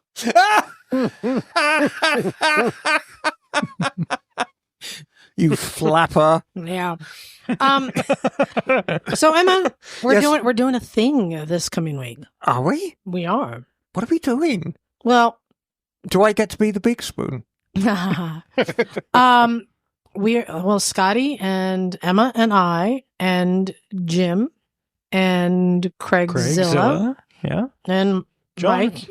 Mike No, Beck? no, John. No, John. No, John. No. Hot Shot is not coming this time. Nope. Hot Shot. We're going to Vegas Vegas, baby. and for AIM Expo and the One Show. Yep. Back to back. Back to back. And there's also now, I didn't tell you yet, there's also a motorcycle film festival. Yep. That's happening Thursday night. Brilliant. There's all kinds of, there's always cool stuff happening in any Which big I'm on the city. fence because Thursday night is also the preview for the One Show. So that lets us get in and hang out with like the builders and everything before the crowd comes in. So it's like a party and that's always fun. So I'm on the fence. We'll have to talk about where we're going. I haven't made a commitment either way. But what a great space they got. It sounds like from the podcast. the old last bingo hall. Yeah, exactly. So we're all going different ways, different days. Full planes, trains, and automobiles Full. shit show. Full. Yeah. So Emma, I am leaving Tuesday. I'm going Tuesday morning, so I get there in the early afternoon because I like to hang out in Vegas and do things and see things and spend things and do stuff. I'm going to go see a show or two or three. Craigzilla's already out in the desert, I think, right? I'm not sure what Craig's agenda is. Emma, you're not getting until Thursday, right? Thursday night, yeah. Oh, well, Thursday lunchtime. Me and Jim, we're flying in together. I think we land at like 1:00, and we'll go straight to the AM Expo. Now, here's where, at least with the flight schedules are somewhat predictable as to one's ETA.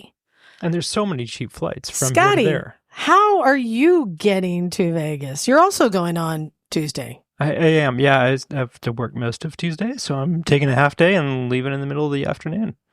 Wait, what? No, you can't. Yeah. No. Hold on. She's thinking conveyance. Wait, what? Oh, yeah. Wait, what time are you leaving here on Tuesday? Noon. What time do you think you're arriving in Vegas? About 1 a.m. on Wednesday. Oh, so you're getting in late. And what is your bike of choice for this long haul ride? Yeah. I'm taking my XR650L. Perfect. Yeah. That's going to be a long, cold ride. Yeah. Yeah. So I schemed this an idea that you could probably get from here to there with more than 50% off road. And and I'm pretty sure I can do it. The only Okay, caveat. see, now this is why I say crazy Scotty. The only caveat is that a lot of those roads might be snow covered right now. Yeah, that's going to be very, Right very tires? cold. Right gear? I don't have any of that, It'll be fine. Yeah. Yeah. Well, that's you. Yeah. Is it going to be safer than flying? Maybe. No, there's flying is that. very safe. Yeah, compared to the shit I get up with. It's going to be cold because you don't have a lot of wind protection on an It's true. XR650. Yeah, I'll be wearing my onesie and a sweater and all the clothes. What's your cruising speed on that? Oh, if you really get after it, it can get up to like 80, but it's real happy at 60. Yeah. Yeah. Yeah, That's a lot of wind it's chill. like the margin. Yeah. It's like the magic number above 60. It starts to get. And you're still miserable. locked in on this plane because you can come with me on the plane if you want. This sounds like a lot more fun, though. Okay. Have And this you is heard why of hippo hands? this is why I've decided that you love misery. Or you love being on a bike so much. This is your happy place. It doesn't matter how miserable it is. You're still happier It sounds than like you are anywhere else. all of the above. Little of each, little from Yeah. column A, little from Yeah. column B. But also, it's fun to be out in the world, moving through a landscape. Okay. And I mean, you can pack a lot of gear on there, so you can bring all the things that you need. Are you bringing a fun outfit? A fun outfit. Did you know this is a thing? I did. What? Emma, you bring a fun outfit. Of course. Right. I've packed my suit. Obviously. My Hanoi suit is coming. Oh, I think you should send your outfit with Liza. Do you need me to bring a I don't even know what you're. an what, Evel Knievel suit for you? I can do what that. fun outfit activities are What? happening. We need adventure Scotty outfit. Oh, We need. I'll bring you an. Yeah. Do you want the full Evel Knievel suit or just the jacket? I don't know if Evel Knievel is my vibe. Oh, come on. I don't know. Maybe. super adventure Yeah. something. I don't know. And Indiana Jones now. But see, it's Vegas, so the whole full suit does have a thing too. But Yeah. I'm thinking the jacket will look. No, pretty I think cool. just the jacket's going to be nice. Nice leather jacket. I mean, it's going to be cold there anyhow. Duster. Duster. So, Evel Knievel duster. so we're all going in different ways, different times. Scotty, you're crazy that you're just going to ride a bike that I think you should take the Seal 70. the what? No, no. Well, I'm surprised you're not taking the C70. The C7. Oh, Do yeah. you have an update? I have an update. Yeah. So, yes. Bagel, I don't even know. How did you get a hold of that thing? How did it end with you? So, one of my my Wait, this is friends. Bagel's C70? Not anymore. Oh, Not Right. anymore. It I was at one wrote point. it into the back of Scotty's van. Yeah, this Oh, was not that one. That was a different one. Oh, okay. So a friend of mine had a neighbor who had this thing, and he was like, I don't want it anymore. I just want to get rid of it. Do you want it? I'm like, oh, sure. Let me see what I can do with it. And I sat on it for a while and didn't really do much with it. But I kind of poked at it a little bit just to see what was there. And is this a passport? Yeah. Yes. What color? Yeah, 81 yellow. That came Oh, in what? Red, yellow, and blue, right? Oh, I say, that's very jolly. Like Canary sunshine. yellow. It's a beautiful color. Yeah, and it is mostly there. Needed a lot of TLC, been kind of neglected and abused a little bit, but yeah, Scotty, you took it off my hands, and you've done some things with it apparently. Well, yeah. So mostly there and needs some TLC is Yes. a broad spectrum of rideability, right? Brandwood parked. Yeah. Maybe It's mostly there in that a lot of parts are missing. A lot of the parts that are there are broken. And every single part of it needs to be really deeply loved. So I was getting into it and trying to make a list of all the shit we need to buy, all the things I need to get. And I brought this thing home and showed it to my wife, and she's like, "Oh, that's so cool looking. I really like it. If I could ever imagine myself Got riding it a past motorcycle, that chest. it would be Nice. something like that." And I'm like, "Yeah, all awesome. right. Cool." But I'm making this list. And I'm like, there's so many weird little parts and so many things, and I can make a lot of the stuff or find a lot of the stuff. And I'm kind of starting to shop. And I was talking to a colleague of mine who has lots of scooters and things. And he's like, oh, I got one of those. You want one? What? So now you have two. No, I have two. Is there enough between the two of them to make one out of the both? Well, the new one is actually like really great condition. It has 40 miles on it.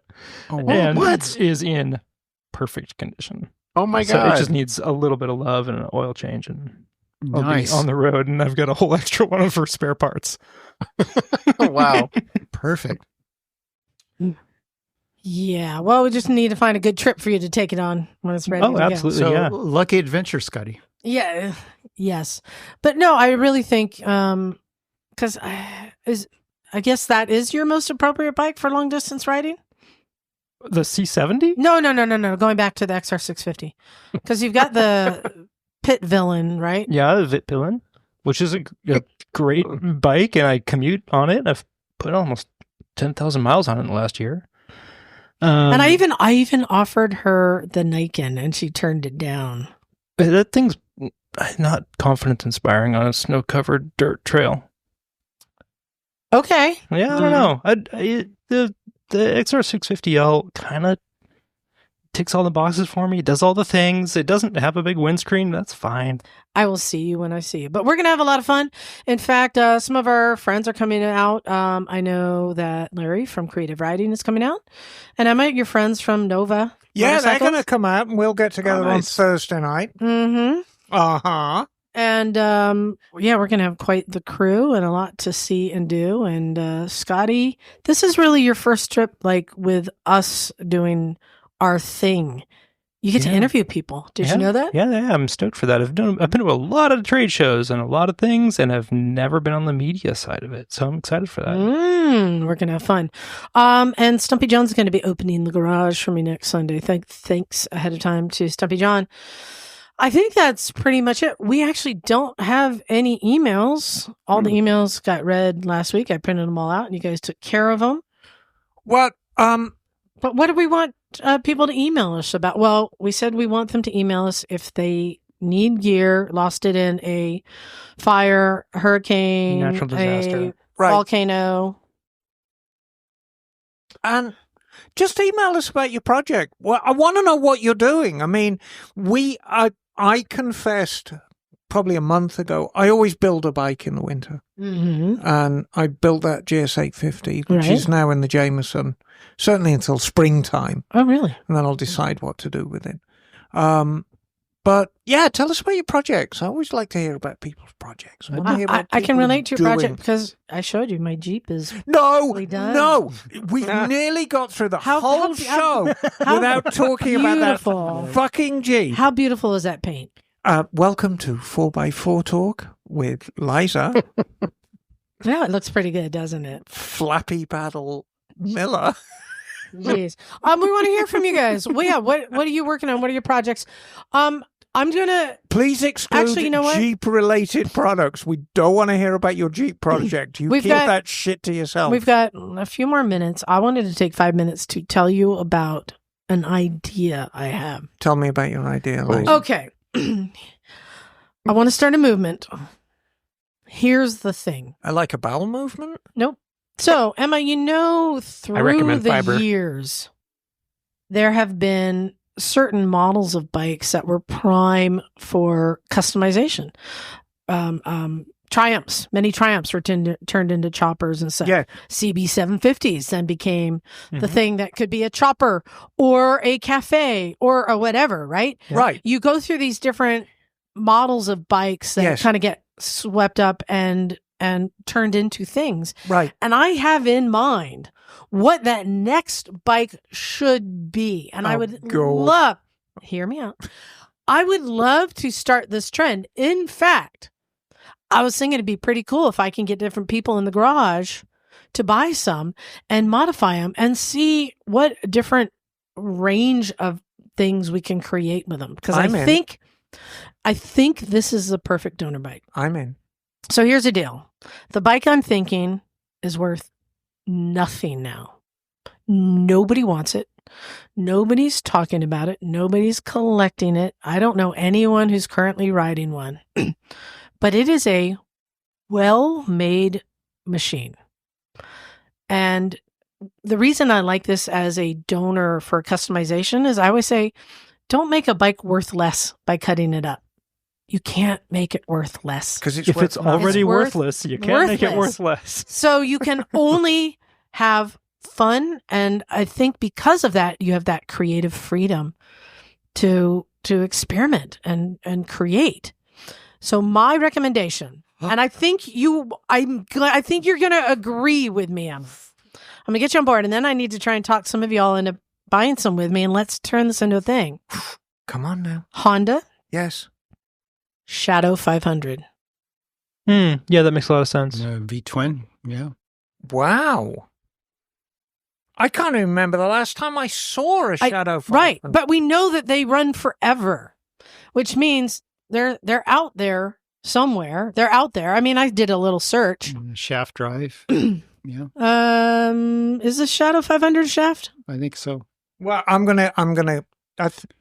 My brother had an Ascot 500, which is its cousin. Yeah. So Jim's got an Ascot. He's got an Ascot. The reason I say this is because it is Honda. They made a lot of them. Parts are versus plentiful. The VT 500. There are a lot of things that are interchangeable. It is an ugly-ish little cruiser. Yeah. Right? So it doesn't have any collectible redeeming quality now. And I've taken one and I bobbed one. I had got one for free from somebody in their yard. And I bobbed it and had fun with it, put diamond plate, did stuff on it. It was just fun. And I sold it to a new rider who was the perfect size for. And it's been in my mind. Like, that was such an easy bike to work that's on. ugly. It was such an easy bike to maintain. Shafty, right? And so I'm throwing that out there. What do you think about doing some Shadow 500 builds? Could I talk you into that, Scotty? You can totally talk me into this. I need to sell some stuff first. Right? Emma? I've got too many things collected. Oh, I'm up if I can find one. Yeah. Right? I've got an idea for mine already. I mean, yeah.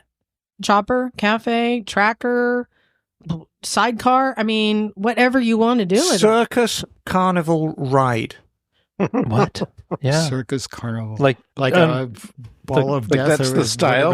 Or the thing outside the grocery store. Yeah, I think outside. But I was thinking, if we actually did this thing where some of us commit to buying some, and we put that out there for listeners to also do it. Let's just go buy. Let's start the trend, because I think that is the perfect donor bike to do this to. It is. It has got tricky carburation.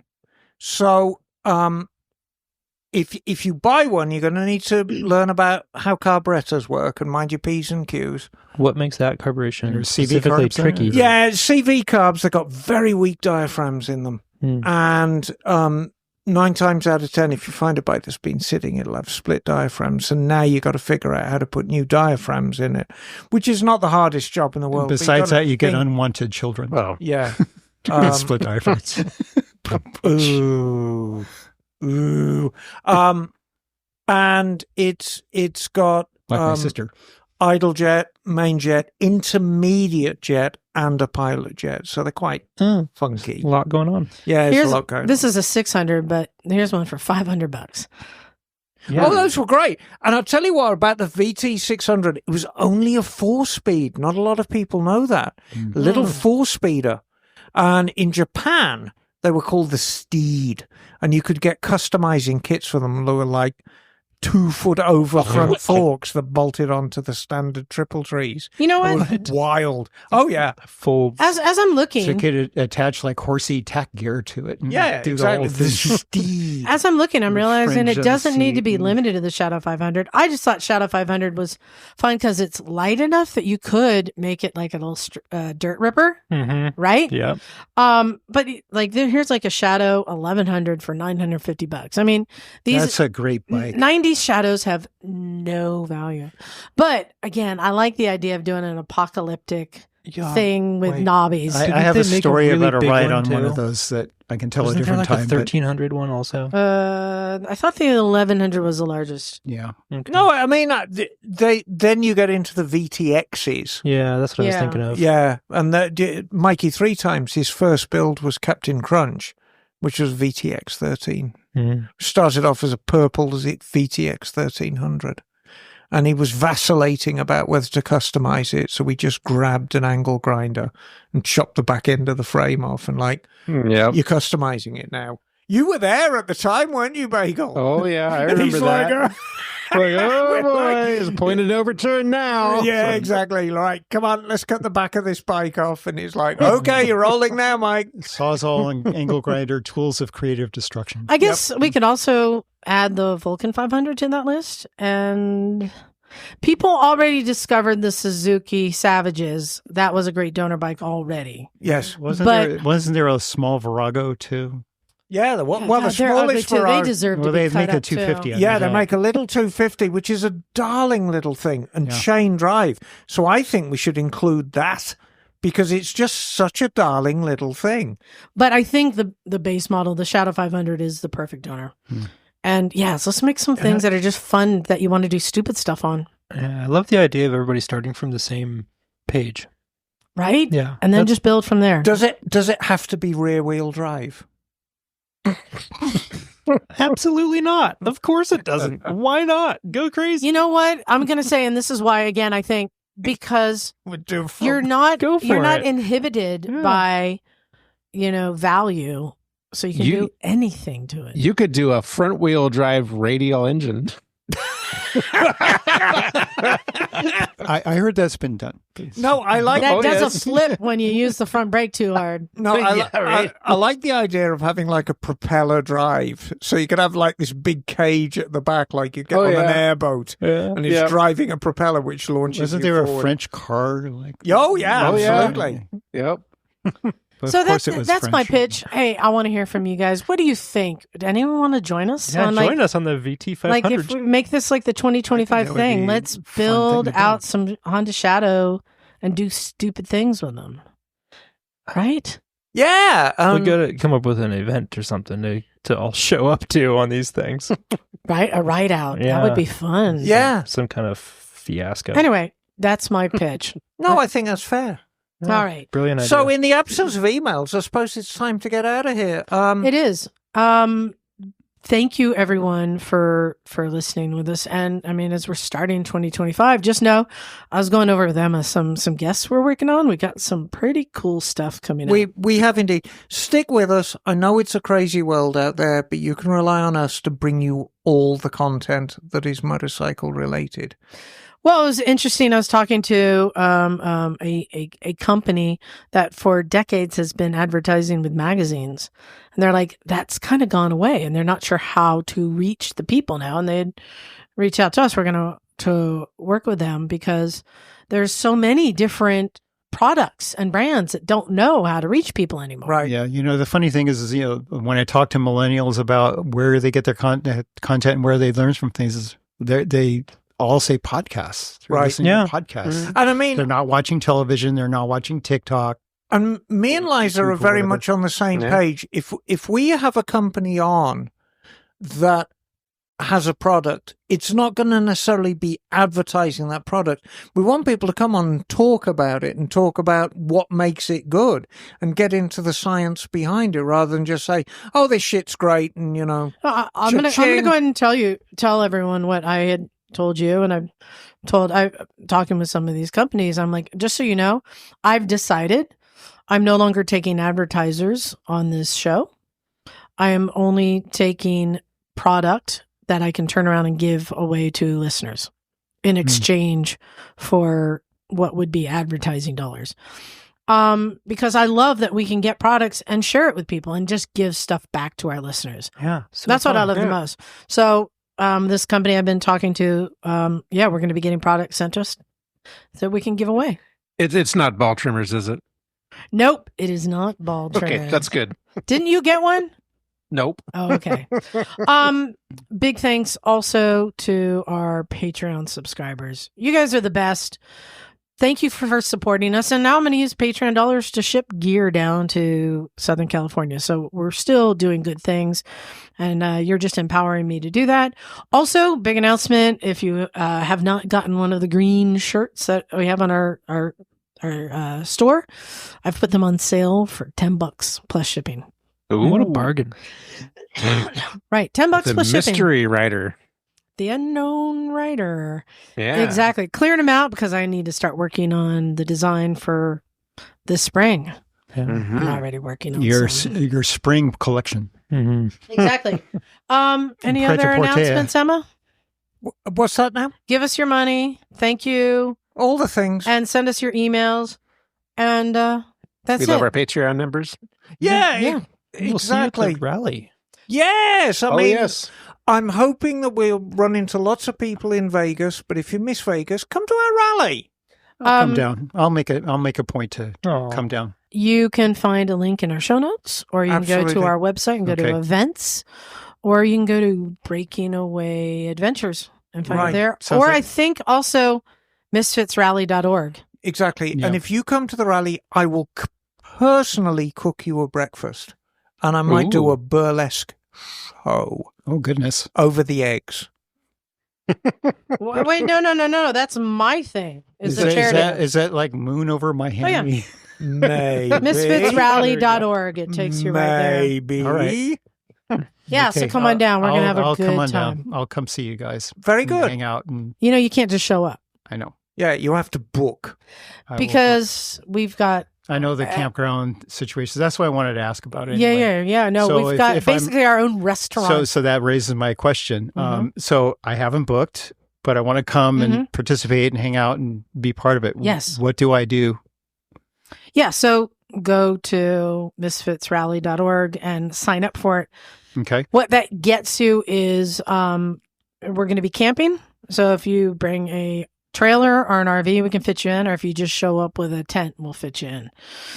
We've got our own caterer who sets up a little restaurant in our campground for us. So we've got hot meals being prepared for us. It was pretty awesome last year. Yeah, Concerning the first year, it was like Emma having a sling hash.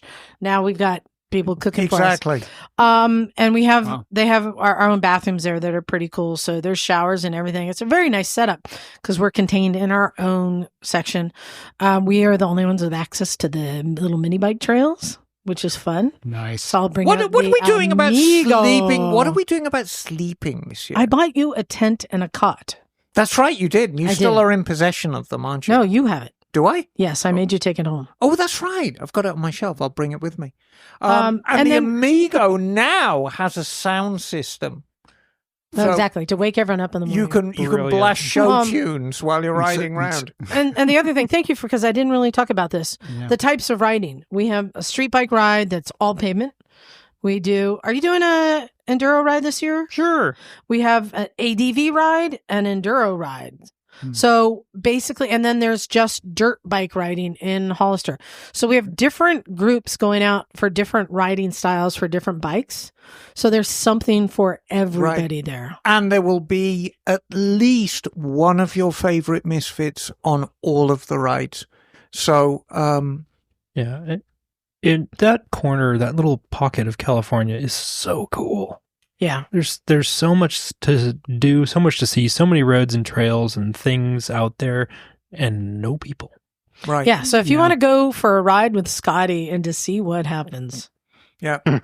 come on out to our rally. We'll have a good time. She will take you out and get you into But- trouble and Put then you- get you home. Put you in a hole in the ground. And then get you home. That's the thing. And I remember last year we did a street ride, and at the lunch stop we split into two, and I led the remainder of the street ride, and we had a lovely ride all the way through the hills. And I took the rest for No. pie. and had a groovy time. No, I think the others went down a trail. There might have been actually two street rides because you were on the pie ride.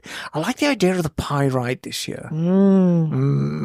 So worth it. I'm actually thinking of adding a few food stops, of making it a food tour this year. A la mode with Liza. So we'll see. We'll see. Mm. Anyway, thank you very much for everyone for sticking with us. And here's what I'm going to ask people to do for us. Leave a review if you have not yet for whatever listening device you're using.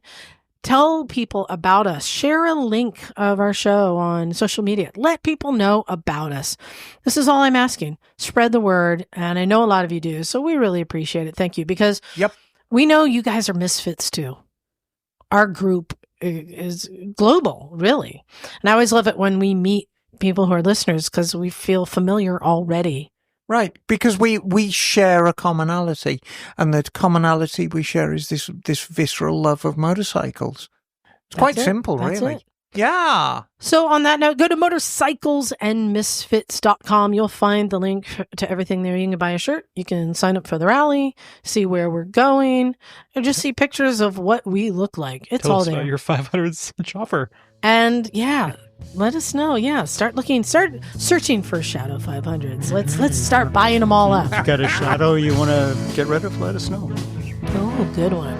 So on that note, thank you everyone for listening. It's time to get out of here. This is Liza. Emma, darling. It's Neil. Scotty. Bagel. And we are out of here. A cool echo.